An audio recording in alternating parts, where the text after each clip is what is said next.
Ang kwentong ito ay hango sa mga tunay na paniniwala, karanasan, at salaysay ng mga taong nakaranas umano ng kababalaghan sa mga malalayong probinsya ng Pilipinas. Layunin ng kwento ang magbigay babala, paalala, at aliw sa mga mambabasa hinggil sa mga lokal na alamat at pamahiin ukol sa mga aswang. Bagamat may mga bahagi itong base sa true story, ang ilang detalye ay pinalawak o binigyan ng malikhaing paglalarawan upang mapalalim ang naratibo. Ang anumang pagkakatulad sa tunay na tao, lugar, o pangyayari ay maaaring hindi sinasadya. Tahimik at payapa ang baryo ng San Felipe. Nasa paanan ito ng bundok, malayo sa lungsod, at napaliligiran ng makakapal na gubat at taniman ng niyog.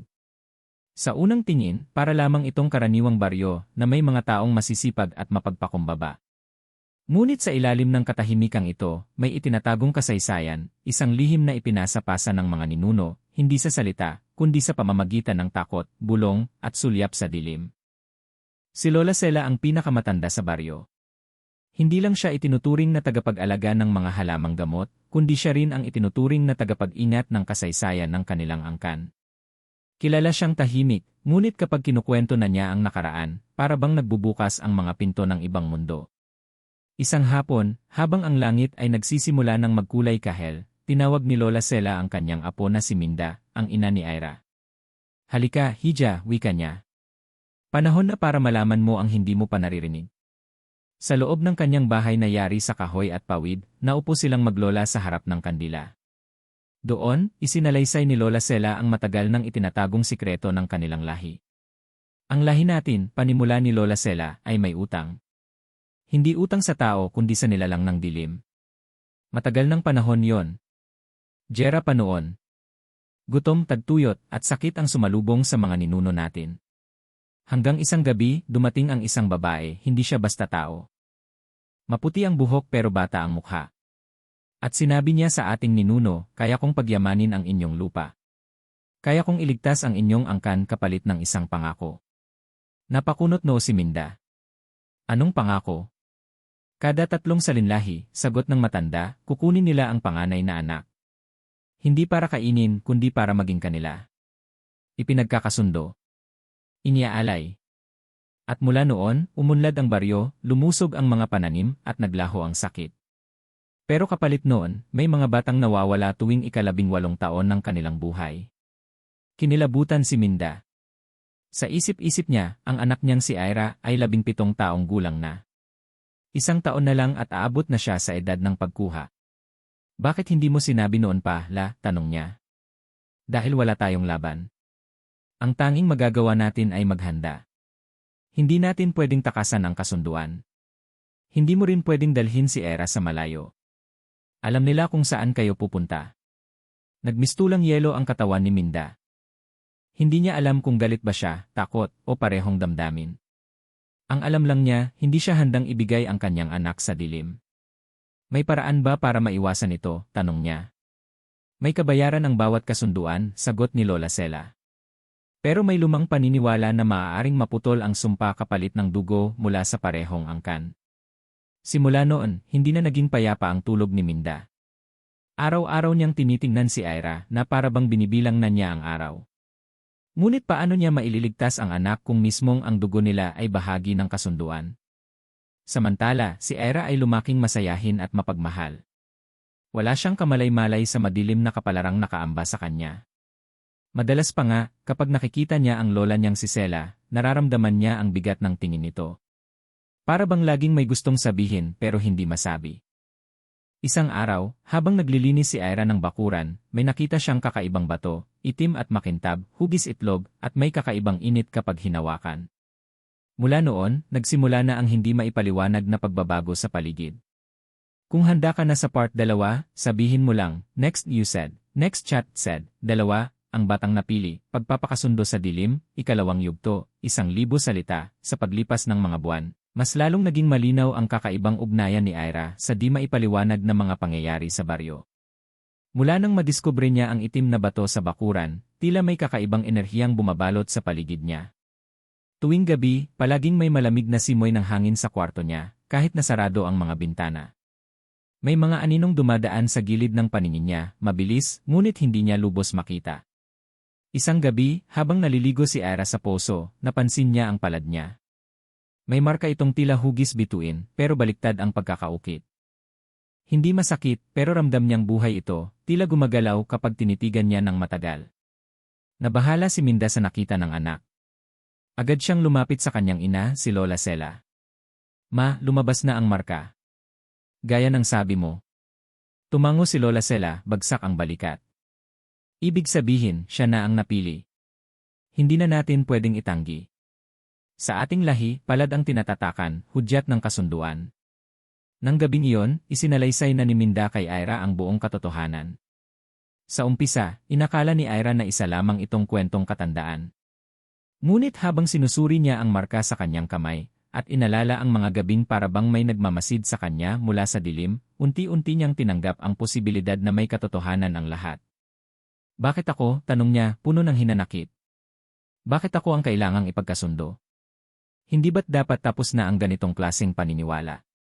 Ito ang sumpa ng ating lahi, sagot ni Lola Sela. Ang ating kasaganaan ay may kabayaran. At ngayon, ikaw ang inangkin ng dilim. Sa mga sumunod na linggo, sinubukang ilihis ng pamilya ang atensyon ng mga tao. Hindi na pinapalabas si Ira ng gabi. Palagi siyang may sinusuot na pulseras na gawa sa bawang, asin, at tingting ng kawayan. Lahat ng panangga laban sa aswang ay ginamit nila. Ngunit alam nilang hindi ito sapat. Ang kasunduan ay hindi kayang talunin ng simpleng pamahiin. Isang gabi, habang nagpapahinga si Ira sa kanyang kama, may narinig siyang mahihinang pagkatok sa bintana. Tila may humahaplos sa salamin, mahaba, matulis, at malamig. Dahan-dahan niyang nilingon ang bintana, at sa liwanag ng buwan, nakita niya ang isang babae na may mahabang buhok, maputlang mukha, at mata na parang bangkay, itim ang paligid at pula ang gitna. Panahon na, bulong ng babae mula sa labas. Ipinangako ka sa akin. Napabalikwa si Ira. Nagsisigaw siya, at agad na dumating si Minda at si Lola Sela.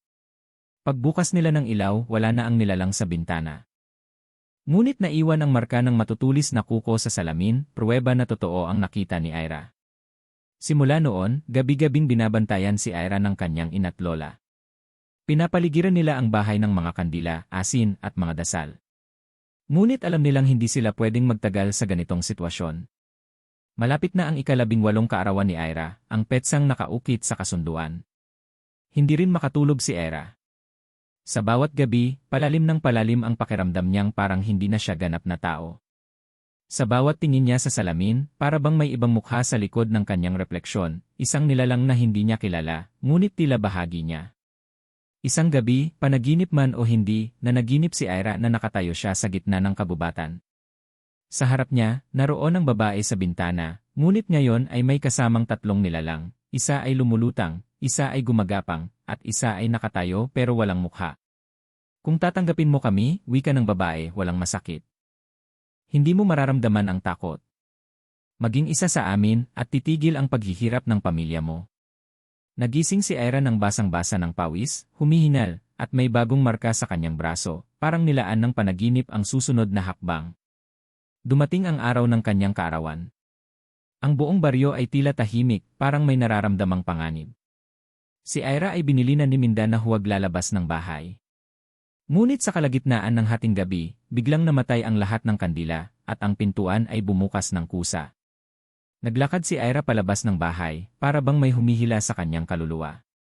At sa gitna ng kadiliman, muli niyang nakita ang babae, ngunit ngayon ay may inaabot, isang alahas na may itim na bato, kapareho ng nakita niya sa bakuran noon. Ito ang susi ng iyong kapalaran, wika ng babae. Isuot mo at ikaw ay magiging ganap na atin. Hindi niya alam kung bakit, pero inabot ni Ira ang kwintas at ang simula ng kanyang pagiging kalahating tao, kalahating dilim ay nagsimula. Sabihin lang ang next, kung gusto mong ipagpatuloy sa part 3, mga senyales ng gabi, simula ng pagbabago. Isa kalahati you said, next chat said, 3, mga senyales ng gabi, simula ng pagbabago, 3 yugto, 1,000 salita, makalipas ang araw ng kanyang kaarawan, tila may bumalot na malamig na enerhiya sa paligid ni Ira. Hindi na siya ang dating masigla at palabirong dalaga. Tumahimik siya. Ang kanyang mga mata ay tila lumalim at parang may tinatagong lihim na hindi niya masabi kahit sa sariling ina.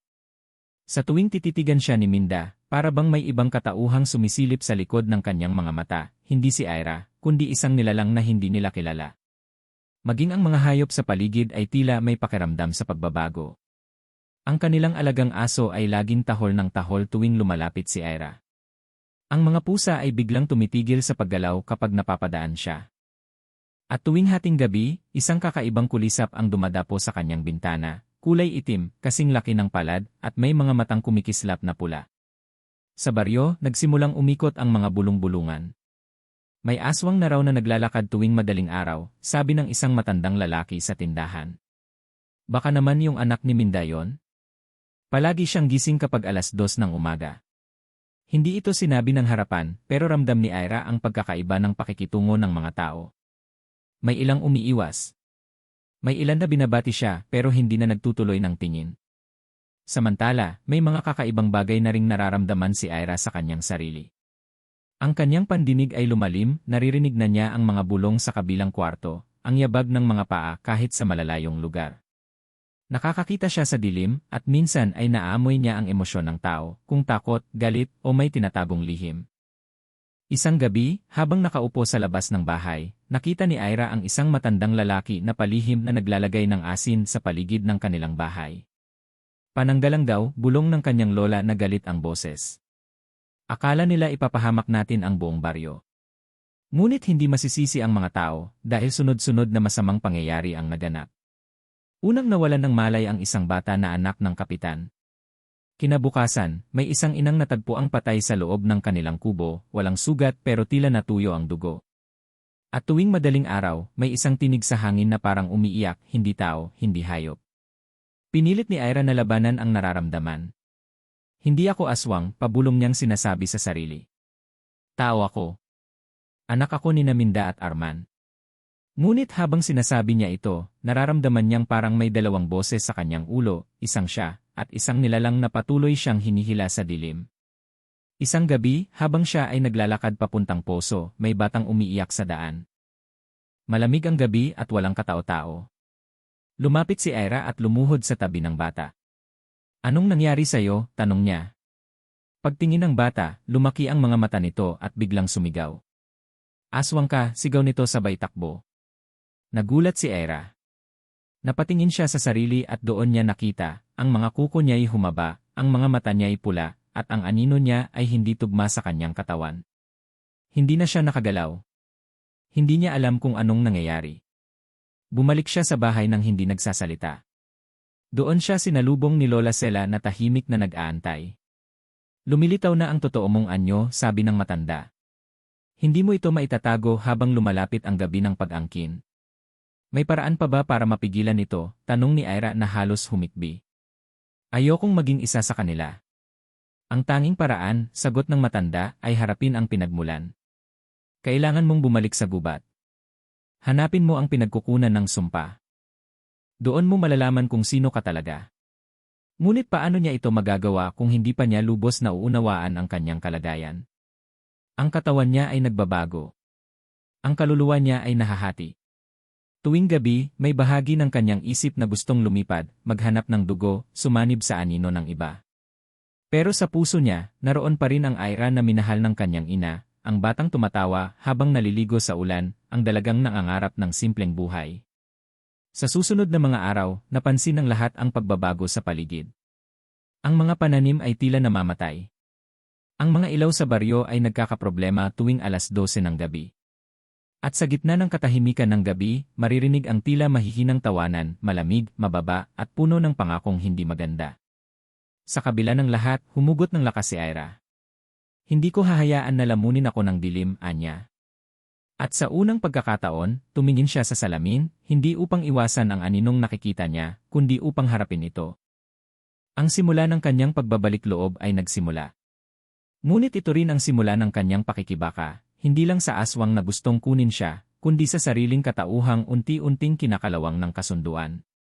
Kung handa ka na sa part 4, sabihin mo lang, next susunod, ang gabing walang buwan, pagtatagpo ng tadhana you said, next chat said, 4, ang gabing walang buwan, pagtatagpo ng tadhana, ika-4 na yugto, 1,000 salita. Dumating ang gabi ng kabilugan ng buwan, ngunit sa pagkakataong ito, isang kakaiba ang nangyari.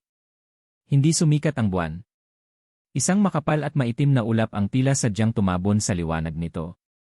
Tahimik ang baryo, walang ni isang ingay ng kuliglig o palaka. Kahit ang mga aso, tila natakot at nanahimik sa kanilang mga lungga. Si Ira ay naroroon sa loob ng kanyang silid, nakadungaw sa bintana. Ramdam niya ang kakaibang enerhiya sa paligid. Para bang may isang malakas na puwersa ang unti-unting bumabalot sa kanyang katawan. Hindi siya makagalaw, hindi rin makaiyak. Isa lang ang malinaw sa isip niya, may darating.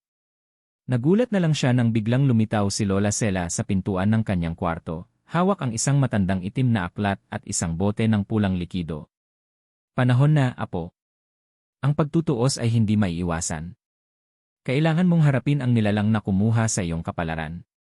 Sa isang lihim na daan sa likod ng kanilang bahay, dinala siya ni Lola Sela sa isang masukal na bahagi ng kabubatan. Doon, sa gitna ng mga lumang punong kahoy, may isang bilog na altar na gawa sa lupa, bato, at abo. Ito ang pusod ng kasunduan, wika ng matanda. Dito unang ipinatawag ng ating ninuno ang nilalang mula sa dilim. Dito rin natin siya kailangang harapin. Habang binibigkas ni Lola Sela ang mga lumang dasal, biglang umihip ang hangin. Ang lupa ay tila gumalaw. Ang mga dahon ay umikot sa kanila, at sa gitna ng pag-ikot ay unti-unting lumitaw ang nilalang. Isa itong babae, matangkad, maputla, at walang anino. Ang kanyang buhok ay abot sa lupa, at ang mga mata ay tila walang hangganan ng dilim. Ikaw, wika nito habang nakatitig kay Ira. Ang batang ipinangako sa akin. Matagal kitang hinintay. Narito ako hindi para sumanib, sagot ni Ira ng matatag. Narito ako upang tapusin ang kasunduan. Tumawa ang nilalang, malamig at walang damdamin. Hindi mo matatapos ang kasunduan na ikaw mismo ang bunga. Ikaw ang katawan ng pangako. Ang dugo mo ang binhi ng aming alyansa. Ngunit bago pa man siya makalapit kay Ira, biglang inihagis ni Lola Sela ang pulang likido sa lupa. Umilaw ang bilog na altar, at nagliyab ang mga guhit ng lupa sa paligid. Hindi mo siya pwedeng angkinin ngayong gabi. Hindi pa siya handa. At hindi mo kayang labagin ang lumang batas. Lalong lumakas ang ihip ng hangin. Kung hindi ngayon, darating din ang panahon. Bawat gabi, mas lalapit siya sa kanyang tunay na anyo. At kapag siya na mismo ang humiling sa akin, doon mawawala ang hangganan natin. Sa isang iglap, naglaho ang nilalang sa gitna ng usok. Naiwan si Ira, nanginginig, ngunit mas determinado kaysa dati.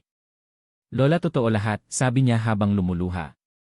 Ako nga ang bunga ng kasunduan. Pero hindi ibig sabihin, wala ka ng pagpipilian, sagot ni Lola Sela. Kahit ang isang punong itinanim ng dilim, pwedeng patubuin sa liwanag. Kailangan lang ang lakas ng loob at ang tamang landas. Mula noon, sinimulan ni Ira ang kanyang pakikibaka. Araw-araw, sinasanay siya ni Lola Sela sa mga sinaunang dasal, ritual, at pag-unawa sa kalikasan ng mga aswang, hindi upang maging isa sa kanila, kundi upang maintindihan kung paano sila nilalabanan. Natutunan niyang ang bawat nilalang ng dilim ay may kahinaan, ang liwanag ng pagkatao, ang paninindigan ng isang malinis na hangarin, at ang tapang na tanggihan ang tukso. Ngunit habang lumalalim ang kanyang kaalaman, mas lalo rin siyang tinutukso. Sa kanyang panaginip, bumabalik ang nilalang, nagbibigay ng mga alok, kapangyarihan, kagandahan, walang hanggang buhay. Isang salita lang, Ira, bulong nito. At hindi ka na muling masasaktan. Ngunit sa bawat paggising, inaalala niya ang kanyang ina. Si Minda na araw-araw ay nagdarasal para sa kanyang kaligtasan. Si Lola Sela na handang harapin ang sarili niyang kasalanan para mailayo siya sa kapahamakan. At ang baryo na bagamat may takot sa kanya, ay bahagi pa rin ng kanyang pinanggalingan. Ang gabing walang buwan ay nagturo sa kanya ng isang mahalagang aral. Ang kadiliman ay hindi kailanman kayang lamunin ang liwanag ng isang pusong tumatanggi sa kasamaan. At sa kanyang puso, nabuo ang isang panata, hindi ako magiging isa sa kanila. Ako'y nilikha ng kasunduan, ngunit pipiliin kong maging tao. Hindi alipin ng dilim, kundi tagapagtanggol ng liwanag. Kung handa ka na sa part 5, sabihin mo lang, next, susunod, pagdurusa ng ina, kabayaran ng kasalanan you said. Next chapter said, 5. Pagdurusa ng ina, kabayaran ng kasalanan, 5 yugto, 1,000 salita, sa bawat araw na lumilipas, habang lalong lumalalim ang pagkaunawa ni Ira sa kanyang kalagayan, si Minda na may palalim ng palalim ang pagdurusa. Hindi na siya tulad ng dating masayahing ina na palaging masigla sa pamamalengke at pakikipagsismisan sa mga kapitbahay. Ngayon makikita siya sa gilid ng bahay, laging nakayuko, may hawak na rosaryo, at lumuluha sa katahimikan ng gabi. Alam ni Minda na siya ang may kasalanan. 16 na taon na ang nakalipas ngunit sariwa pa rin sa kanyang alaala ang araw na iyon, ang gabing ipinagkasundo niya ang kanyang anak sa isang nilalang kapalit ng kanyang buhay. Noon, nasa bingit siya ng kamatayan. May sakit siyang hindi maipaliwanag ng doktor, at araw-araw ay humihina ang kanyang katawan. Isang gabi, habang naglalakad papunta sa albularyo, may lumapit na matandang babae sa kanya. Ito raw ay hindi tao, kundi isang tagapamagitan ng mga nilalang sa dilim. May paraan upang mabuhay ka, wika ng matanda. Ngunit kailangan mong ipagkaloob ang isang kapalit. Isang kaluluwa, isang buhay na hindi mo pa nakikita. Isang anak na magiging isa sa amin sa tamang panahon. Dahil sa takot sa kamatayan at pagnanais na magkaroon ng anak, isang bagay na matagal nang ipinagkait sa kanya at kay Arman, pumayag si Minda. Isinagawa ang ritual sa gitna ng kagubatan. Tinanggap niya ang dugo ng aswang sa isang tasa ng alak at mula sa gabing iyon, nagbalik ang kanyang kalakasan. Ilang buwan matapos ang ritual, nabuntis siya. Isinilang si Ira na tila isang himala para sa lahat. Ngunit ngayon, nagbabayad siya sa presyo ng desisyong iyon. Nakikita niya araw-araw ang unti-unting pagbabagong nagaganap kay Ira. Ang masayahing bata ay napalitan ng malamig at misteryosong dalaga. At kahit anong pagmamahal at panalangin ang ibigay niya, alam niyang may bahagi ng anak niyang hindi na niya maaabot. Minsan, hindi niya mapigilang tanungin ang sarili, masama ba akong ina? Tama bang pumili ako ng buhay kapalit ng anak kong magiging alipin ng dilim? Isang araw, habang nagluluto siya sa kusina, biglang pumasok si Ira. Inay, mahina nitong sambit, alam ko na ang lahat. Tahimik si Minda, nanginginig ang mga kamay habang hawak ang kutsara. Hindi ko sinasadyang marinig si Lola Sela. Narinig ko ang tungkol sa kasunduan sa aswang at kung paanong ako ang kapalit ng iyong buhay. Tumulo ang luha ni Minda, ngunit hindi siya makatingin sa anak. Patawad, anak. Akala ko'y mapoprotektahan kita. Akala ko, kung mamahalin kita ng sapat, mawawala ang sumpa. Lumapit si Ira at niyakap siya. Hindi ako galit, inay. Pero kailangan ko ang katotohanan. May paraan ba upang tapusin ang kasunduan? Maari bang ikaw mismo ang magsara sa pinto ng kasalanan? Sa gabing iyon, humarap si Minda kay Lola Sela. Kung kailangan kong mamatay upang mapalaya si Ira, gawin natin. Ngunit mariing tumanggi ang matanda. Hindi ganyan kasimple, Minda. Ang kasunduan ay may mga batas. Isa sa kanila ang hindi maaaring basta na lamang bawiin. Ngunit may isang paraan, isang pagsubok. Ang nanay na gumawa ng kasunduan ay dapat tumanggap ng 3 dagok mula sa nilalang. Kung mabuhay siya pagkatapos ng 3 dagok, mawawala ang bisa ng kasunduan. 3 dagok, tanong ni Minda. Sagot ni Lola. Ito ay hindi pisikal na atake, kundi mga pasakit sa puso, sa kaluluwa, at sa katawan.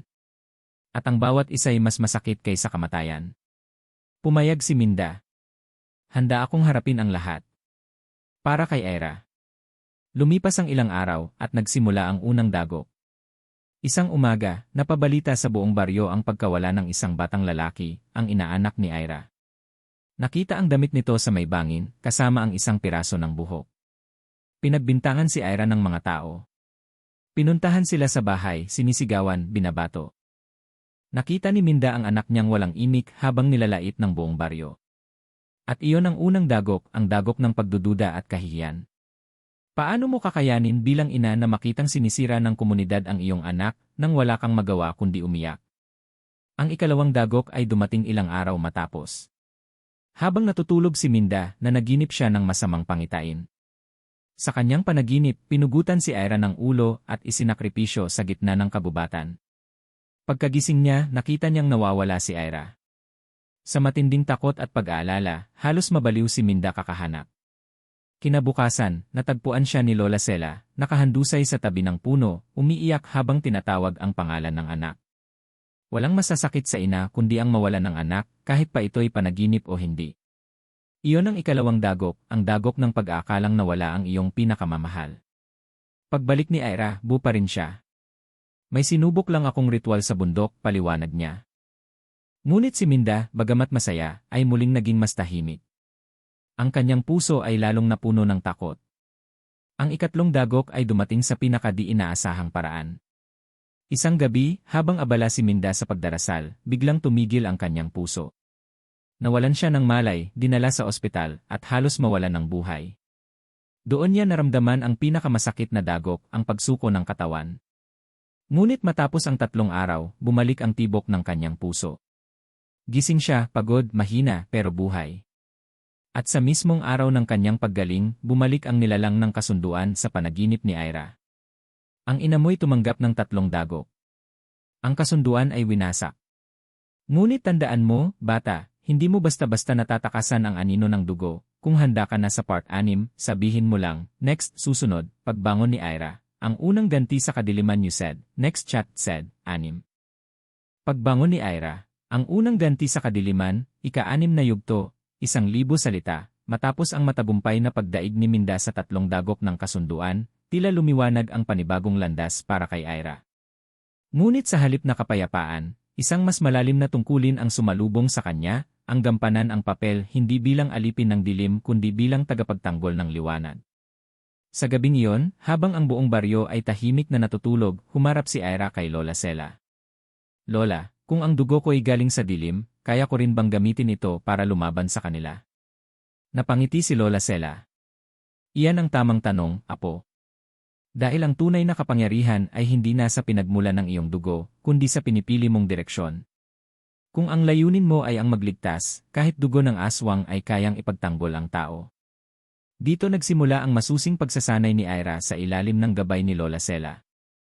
Araw-araw, bago sumikat ang araw, sinasanay siya sa mga sinaunang orasyon, sa pagkilala sa mga halamang gamot, at sa pag-aaral ng mga lihim ng kalikasan. Tinuruan siyang tumingin sa apoy at magbasa ng mga mensahe sa usok, maramdaman ang mga enerhiya ng paligid, at tukuyin kung ang isang nilalang ay taglay ang kaluluwa ng aswang. Habang tumatagal, nadarama ni Ira ang pagbabagong unti-unting nagaganap sa kanyang katawan. Mas bumibilis ang kanyang galaw, mas lumilinaw ang kanyang paningin sa gabi, at mas tumatalas ang kanyang pandinig. Ngunit imbes na matakot, tinanggap niya ito bilang bahagi ng kanyang misyon. Kung ang aswang ay may kakayahang pumatay, ako'y magkakaroon ng kakayahang magligtas. Dumating ang unang pagsubok isang gabi ng bagyo. Isang grupo ng kabataan ang nawawala sa kabubatan matapos magcamping malapit sa sapa. Kinabukasan, isa lang ang nakabalik, nanginginig at balot ng mga sugat. May sumunggab sa amin parang malaking nilalang na may matatalas na kuko. Pulang mata, agad na nagtungo si Ira sa lugar ng insidente, kasama si Lola Sela at ilang matatandang babaylan mula sa karatig baryo. Doon nila nakita ang mga palatandaan, mga yapak na hindi tao, mga bakas ng kuko sa puno, at mga aninong gumagalaw kahit walang ihip ng hangin. Habang iniimbestigahan nila ang lugar, may biglang sumalakay mula sa itim na anino, isang nilalang na may katawan ng tao, ngunit may pakpak ng paniki at mga kuko ng halimaw. Isa itong panlalamban, isang uri ng aswang na kumakain ng kaluluwa ng kabataan upang manatiling bata. Hindi kayo makakapasok dito, sigaw nito. Ang batang babaeng iyan, si Ira, isa sa amin. Pinagkasundo siya, kaya wala kayong karapatang humadlang. Ngunit lumapit si Ira, mata sa mata, hindi natitinag. Ang kasunduan ay winasak. Ang dugong ito ay hindi na alipin. Ako ngayon ang hahatol sa mga tulad mo. Sa unang pagkakataon, ginamit ni Ira ang natutunan niya. Gumuhit siya ng bilog gamit ang dugo mula sa halaman ng kamangyan at binigkas ang isang sinaunang dasal. Sa liwanag ng aking piniling landas, sa ngalan ng mga ninunong babaylan, winawaksi kita sa mundong ito. Sumigaw ang panlalamban, napapaso sa bawat kataga. Dahan-dahang lumusaw ito sa liwanag ng apoy na nagliyab mula sa kanyang bilog. Pagkatapos ng tagpong iyon, nagpasalamat ang mga nakaligtas. Napabalita sa buong baryo ang kabayanihang ginawa ni Ira. Ngunit sa halip na purihin, marami pa rin ang nagduda sa kanya.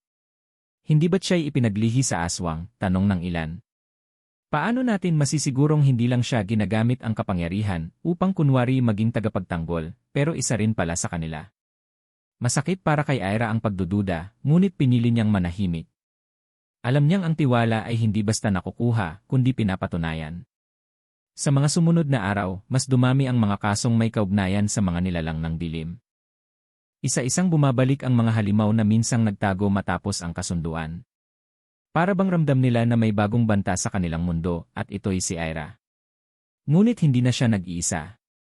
Si Lola Sela ay naging tagapayo, si Minda ay muling naging ina na handang lumaban para sa anak, at maging ang ilang kabataan sa baryo ay nagkusang sumama sa kanyang pagsasanay. Nabuo ang isang maliit na grupo, tinawag nilang Bantay Liwanag, isang alyansa laban sa mga aswang. Habang pinapatay nila ang bawat halimaw, unti-unting nadarama ni Ira na may mas malalim na lihim pa sa likod ng kasunduang nilabag. Isang gabi, habang binubuklat ang lumang aklat ni Lola Sela, may natuklasan siyang pahinang tinakpan ng abo. Nakasaad doon, ang sinumang anak ng kasunduan na pipiling maging tagapagtanggol ay magbubukas ng pinto sa huling labanan. Kapag ang pinto'y bumukas, babalik ang pinakamatandang aswang, ang supremo ng dilim. Napahawak si Ira sa kanyang dibdib. Hindi pa tapos ang lahat. Ang tunay na laban ay paparating pa lamang. Kung handa ka na sa part 7, sabihin mo lang, next susunod, ang Bantay Liwanag at ang Lihim ng Supremo ng Dilim you said. Next chat said, 7, ang Bantay Liwanag at ang Lihim ng Supremo ng Dilim, ika-7 yugto, 1,000 salita. Hindi pa man lubos na nakakabawi si Ira mula sa unang tagumpay laban sa nilalang ng dilim, isang panibagong takot ang bumalot sa kanyang diwa, ang hudyat ng pagbabalik ng Supremo ng Dilim. Ang pinakaunang aswang na sumuway sa batas ng liwanag at nanatili sa ilalim ng lupa sa loob ng daan-daang taon. Gamit ang kakaibang lakas na taglay ng kanyang pinaghalong dugo, dugong tao, aswang, at babaylan, patuloy ang pagsasanay ni Ira. Kasama niya ang grupong binuo nila, ang Bantay Liwanag, si Otep, isang binatang may taglay na agimat mula sa kanyang lolo, si Mika, isang dalagang may kakayahang makakita ng aura ng mga nilalang, si Aling Rosa, isang retiradong hilot at babaylan, at si Lola Sela, ang kanilang tagapangalaga ng kaalaman. Ang kanilang unang misyon bilang grupo ay tukuyin ang kinaroroonan ng Pintong Liwanag at Dilim, isang mahiwagang lagusan na ayon sa aklat ni Lola Sela, ay siyang magiging daan ng pagbabalik ng Supremo ng Dilim. Ang pinto raw ay matatagpuan sa loob ng pinakamalumang kuweba sa kanilang bayan, isang lugar na matagal nang tinatabuyan ng matatanda at tinatawag na burol ng mga alingaungaw. Habang papalapit sila sa kuweba, nagsimula ng bumigat ang hangin. Ang mga halaman sa paligid ay tila natuyo, at ang katahimikan ng paligid ay parang may itinatagong sigaw. Nang pumasok sila sa loob, agad nilang nakita ang mga palatandaan, mga sinaunang ukit sa bato, mga bilog na may simbolo ng araw at buwan, at sa gitna ng lahat, isang napakalaking pinto na gawa sa itim na bato, na may ukit ng isang nilalang na may 4 na mata at pakpak ng paniki. Ito ang pinto ng pagkakalimot, bulong ni Lola Sela habang binabasa ang ukit. Kapag bumukas ito, mawawala ang alaala ng liwanag sa puso ng sangkatauhan. Biglang napuno ng takot ang grupo, ngunit si Ira ay hindi nagpatinag. Kailangan nating harapin ito. Hindi natin maiiwasan ang pagbabalik, pero maari nating paghandaan. Sa pagdaan ng mga araw, nagsimula silang maghanda. Gumawa sila ng mga armas mula sa kahoy ng punong takip silim, sinanay ang kanilang mga katawan sa bilis, lakas, at pag-iwas, at binigyang diin ang pagkakaisa sa bawat hakbang. Isa sa mga pinakamahalagang natutunan nila ay ang paggamit ng orasyon ng pag-ukit, isang sinaunang dasal na kaya raw iukit sa katawan ng isang tao ang sagradong proteksyon. Ngunit habang lumalalim ang kanilang kaalaman, isang masakit na katotohanan ang nabunyag. Ang kasunduang dating pinasok ni Minda ay hindi lang basta para sa kapalit ng kanyang buhay. Ito rin pala ibahagi ng isang mas malaking ritual upang buksan ang pinto sa panahon ng paghina ng huling babaylan. At sino ang tinutukoy na huling babaylan? Si Ira. Siya pala ang anak na hindi lang ipinagkasundo kundi inihanda upang maging tagapagbukas, ang huling susi sa pinto ng kadiliman. Hindi ako papayag, sigaw ni Ira, na gamitin ako sa pagbabalik ng Supremo. Ngunit paliwanag ni Lola Sela, hindi mo kailangang maging susi. Maari mong piliing maging kandado. Ngunit hindi sapat ang lakas ng loob. Kailangan mong maunawaan ang pinagmulan ng kadiliman upang malabanan ito. Sa gabing iyon, pinatulog si Ira sa pamamagitan ng sampinit na usok, isang ritual upang muling balikan ang mga alaala ng kasaysayan ng aswang.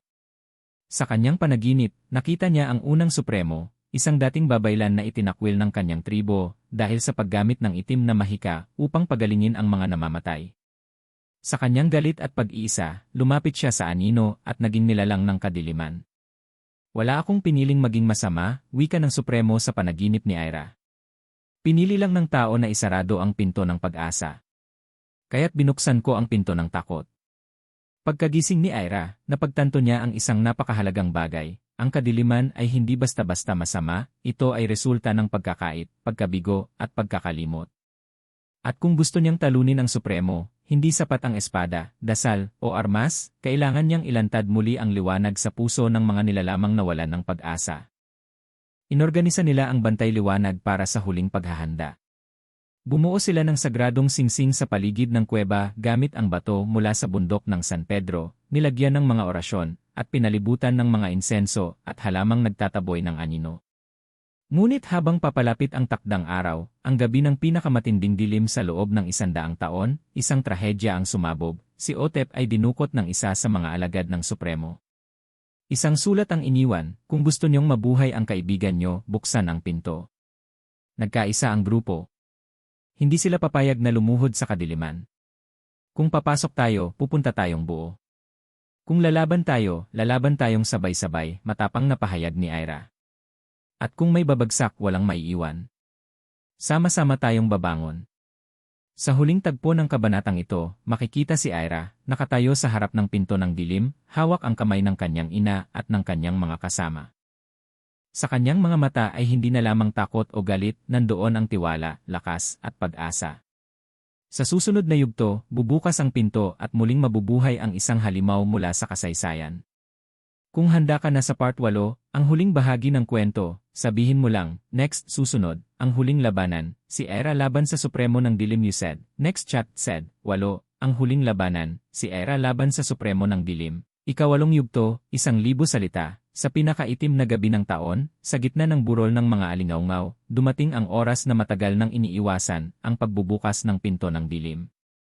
Tahimik ang lahat habang si Ira, hawak ang sagradong baston na pinasa sa kanya ni Lola Sela, ay humarap sa pintong may ukit ng 4 na matang nilalang. Sa kanyang tabi ay sina Minda, Mika, Aling Rosa, at ilang kasapi ng bantay liwanag. Sa ilalim ng mga paa nila ay ang bilog na may orasyon, ang huling proteksyon kung sakaling bumaligtad ang lahat. Kapag binuksan ko ito, bulong ni Ira, hindi na tayo maaaring umatras. Kapag may isa sa atin ang bumagsak, dagdag ni Mika, may isa pang babangon. Sa huling dasal ni Lola Sela, nanginig ang lupa. Ang pintuan ay dahan-dahang bumukas. Mula sa loob ay lumabas ang itim na usok, at kasunod nito, isang nilalang na ubod ng taas, ang balat ay parang uling, at ang mga mata ay apoy, ang Supremo ng Dilim. Matagal ko na kayong hinihintay, bulong nito. Lalo na ikaw, Ira. Dugong galing sa akin, puso ng liwanag, isang kontradiksyon na hindi ko kayang hayaan. Nilapitan ng Supremo si Ira, ngunit hindi siya umatras. Hindi ako bunga ng kadiliman mo. Ako ang sagot sa pagkakamali mo. Ako ang huling babaylan na pinili ang pag-asa. Sa isang kisap mata, naganap ang unang bugso ng laban. Sa pamamagitan ng galamay ng anino, sinubukang sakupin ng Supremo ang buong lugar. Tumalsik sina Mika at Aling Rosa, ngunit pinanatili nilang buo ang bilog ng proteksyon. Hindi sapat ang mga dasal nyo, sigaw ng Supremo. Ako ang simula ng lahat. Ako ang itinatakwil nyong bahagi ng sarili nyo. Ngunit lumaban si Ira gamit ang baston na ginuhitan ng orasyon. Sa bawat hampas niya ay nagsisigawan ang mga anino, at sa bawat sigaw ay isang bahagi ng Supremo ang naglalaho. Hindi mo kayang wasakin ang isang buong alaala, sagot ng Supremo. Dito tumugon si Ira, tama ka. Pero kaya ko kayong palitan ng panibagong alaala. Alaala ng pagtutulungan, ng paghilom, at ng liwanag. Sumabay ang buong bantay liwanag. Si Mika ay gumamit ng pangitain upang hulaan ang bawat galaw ng Supremo. Si Minda, bagamat walang kapangyarihan, ay kumuha ng itak at sumugod, isang inang handang ialay ang lahat para sa anak. Si Aling Rosa ay sumayaw ng orasyon habang umiikot, binibiyak ang paligid ng purong enerhiya. Ang laban ay hindi madali. Isa-isang nasaktan ang mga kasama ni Ira. Si Otep, na nailigtas mula sa bilangguan ng mga alagad ng Supremo, ay dumating na may sugat sa dibdib ngunit tumulong pa rin sa pagtatapos. Hanggang sa natira na lamang si Ira, duguan, pagod, at halos hindi na makatayo. Isuko mo na, bulong ng Supremo. Maaari kitang gawing bagong haligi ng dilim. Kasama mo ang iyong ina, ang iyong lakas, at ang iyong bagong lahi. Ngunit tumayo si Ira, hinubad ang kanyang panangga, at inilantad ang sarili. Hindi ako para sa dilim o liwanag lamang. Ako ay ang pagpili. Ako ang paalala na kahit anong pinagmulan mo, may kapangyarihan kang pumili kung sino ka. Sa huling dasal mula sa puso, hindi sa libro, hindi sa orasyon kundi mula sa sariling damdamin, ibinuhos ni Ira ang lahat ng liwanag mula sa kanyang katawan. Ang dilim ay nagsimulang masunog. Ang mga anino ay nagsilaho. At ang Supremo, sa huling sandali, ay ngumiti. Kung ganito ang pipiliing liwanag, hindi ako magsisisi sa pagkatalo. At siya'y tuluyang naglaho, kasama ng pinto ng dilim, na tuluyang bumagsak sa lupa at nagdurugong buhangin. Pagkaraan ng ilang buwan, ang baryo ay muling nabuhay. Ang mga dating takot ay napalitan ng pag-asa. Si Ira ay kinilalang bagong tagapagmana ng sinaunang kaalaman. Hindi siya naging leader sa pamagitan ng kapangyarihan, kundi sa pamamagitan ng pagpili. Si Minda ay naging tagapagsalaysay ng kanilang kwento sa mga bata. Ang mga kasapi ng Bantay Liwanag ay naging mga guro, nagtuturo ng kasaysayan, orasyon, at pagmamahal sa kalikasan. At 3.